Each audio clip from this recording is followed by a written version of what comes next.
I'm in charge of the household, and my rules are final. If you don't follow them, we'll get a divorce. Even though my husband was cheating on me, he still tried to boss me around. Why should I do everything he says? If that's how it's going to be, let's just get a divorce. I put all the loans in his name so he would see how much I contributed to our life together. My name is Belle. I'm 36 years old and work as a systems engineer. I've been married to my husband Derek for 6 years. We met through work because my company hired his company for some projects. When I was working for his company as a temp, he was very nice to me.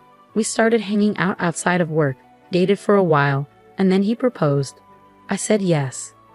When I got married, I left my job at the company. Working as an engineer was very demanding and stressful, and the pay wasn't great. I was worried that if I kept working like that, I wouldn't have enough time for my husband, and our relationship would suffer. So I decided to become a freelancer. This way, I could have more time for household chores and to be with my husband. At first, freelancing didn't make much money, but I had engineering experience. Gradually, I got more clients and my income grew. I was surprised at how quickly things improved and was thankful for my husband's financial support during that time. I worked hard on housework, even though cooking wasn't my strong point.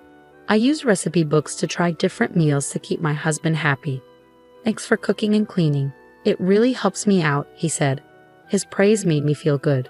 In the beginning, we respected each other and had a happy life. But after a few years, my husband suddenly suggested, "Isn't it time for us to get a new house?" Huh? A new house? I was shocked when my husband brought it up. He's not the type to save money. Well, shouldn't we save a bit more first? I asked. What are you talking about? I earn a good income, don't I? Yeah, but we haven't had any financial issues since we got married. I said, even though I wanted to mention that it was because of my income too. Although he gave me money for household expenses, he always used up his own allowance before payday. So I saved as much as I could from my own freelancing income and added it to our budget. That's how we managed to live comfortably without any financial problems. I was thankful for his income when we first got married, which is why I didn't tell him that my freelancing income had grown. I didn't want to hurt his feelings by revealing how much I was actually making. Even if I felt like we might have spent too much, our lifestyle hadn't changed. I realized my income had probably increased and wondered if my husband didn't fully understand his own finances. I was surprised by his excitement about building a new house, and I didn't know how to stop him. What kind of house are you thinking of? I asked, trying to find a way to build something affordable while considering his preferences. But he kept adding more and more features. If we want to include all of these, the house will be very expensive, I said. It's not a big deal. It's a once-in-a-lifetime purchase, and my income should cover it, right? He replied. I was puzzled about how he came to that conclusion. I regretted not telling him about my increased income and decided it was time to do so to help him understand. Derek, about the household expenses, I actually contribute a significant amount from my income too, I said. For some reason, he didn't believe me. Come on, don't be so slow about this. I'm not lying, I insisted. I wanted us to buy a more affordable house, but my husband didn't listen. He used his salary to take out a loan for a house that was stretching our budget. At first, I thought we were managing our money well, but over time, his spending got out of control. He started buying expensive clothes and watches and went out drinking every night with his colleagues. Even though he worked extra hours to cover these costs, his spending was hard to ignore. Despite all this, he was determined to build a house, and eventually he managed to do it. Wow, this is a really nice house, I said. A house is a clear sign of success, isn't it? He said. He was right. The new house is amazing. It's spacious, beautiful, and comfortable. My workroom is bigger now, so I can fit a large desk and work more comfortably. This has made me more productive, and I'm thankful for that. But I'm still anxious about our monthly mortgage payments. My husband doesn't seem to understand that we're paying off a long-term loan every month. The house is in his name, but he tends to overspend, so his account is often empty. Because of this, I have to transfer my income into his account just to cover the mortgage.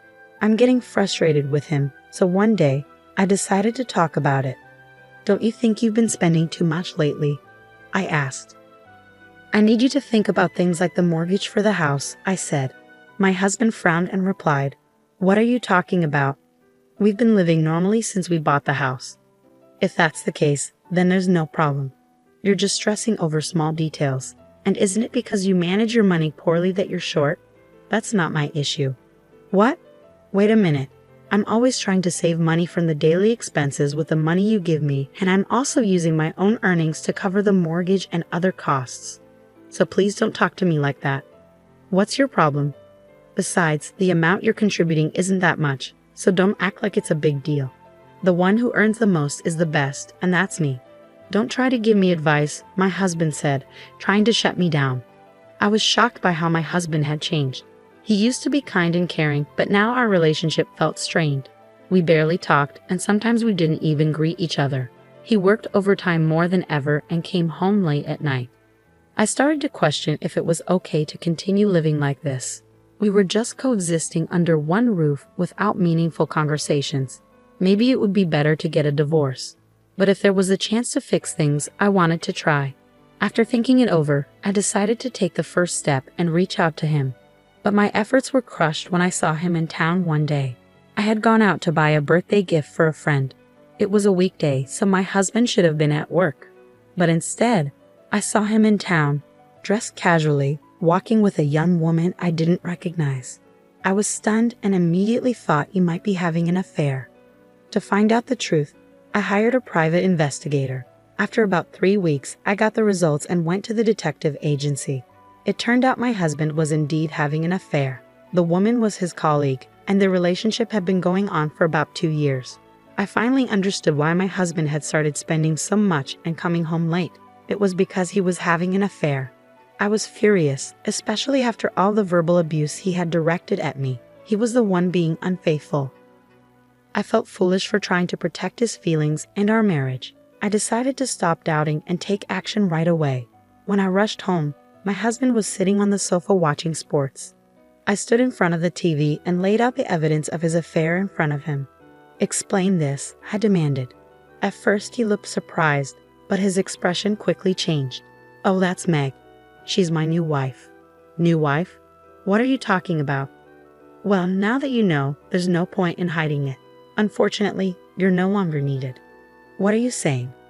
"Frankly, I don't need you in my life anymore. But Meg doesn't want to do housework, so you can stay and take care of that for her." "What? Are you out of your mind?" "I would never do that." When I said that, my husband's face turned red with anger. "I'm the breadwinner here, so my rules are final. If he can't follow them, then it's divorce." Even though he was having an affair, he was still trying to control me. Why should I listen to him?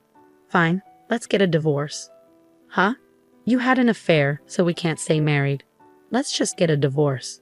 He was surprised but soon agreed. "Okay, but don't come crying to me later. But you need to help me change the names on the utility bills and the car loans we just took out."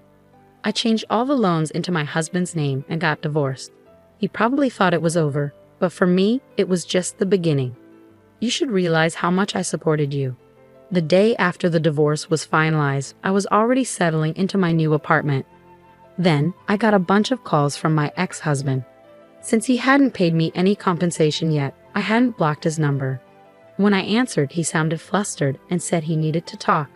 I reluctantly agreed to meet him at a cafe, but he showed up with his mistress. "Well, you two seem to be getting along. What's this about?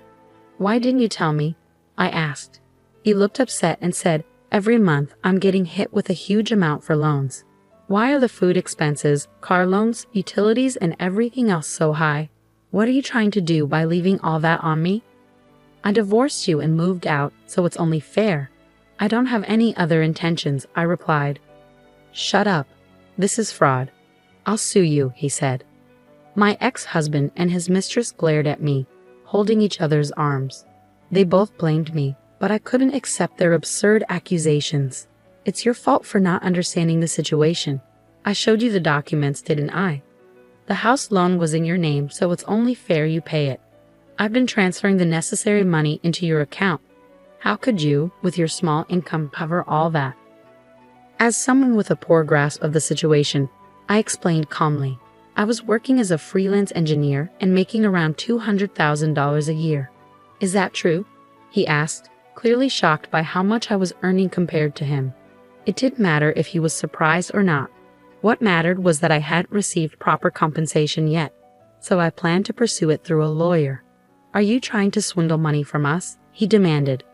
"I'm just claiming what's rightfully mine." "I'll also be making claims against your mistress," I said. I received compensation from both of them for the emotional distress they had caused me. My ex-husband's mistress was devastated to find out he wasn't using his own money to pay for the loan. The next day, she disappeared from his life. Their affair ended just like any other when the money ran out. Now my ex-husband lives a lonely life, struggling to pay off his loan and make ends meet while commuting between work and home. He's facing the consequences he deserves, but he couldn't handle it and started spreading news about his affair at work. His mistress claimed he was abusing her, leading to a messy quarrel. Since neither of them was credible, no one believed their claims. His financial troubles worsened, and he was eventually demoted and received a pay cut due to his inability to focus on work because of his mounting debts. It's all his own fault, and frankly, he brought it on himself. As for me, I was nervous at first when I moved into my new high-rise apartment, but now I'm enjoying my life here. I'm not interested in marriage or romance for a while, but that doesn't mean I want to be alone forever. If I meet someone in the future, I hope we can build a supportive relationship based on what I've learned from this experience. For now, I'm focusing on working hard and making the most of my time for myself.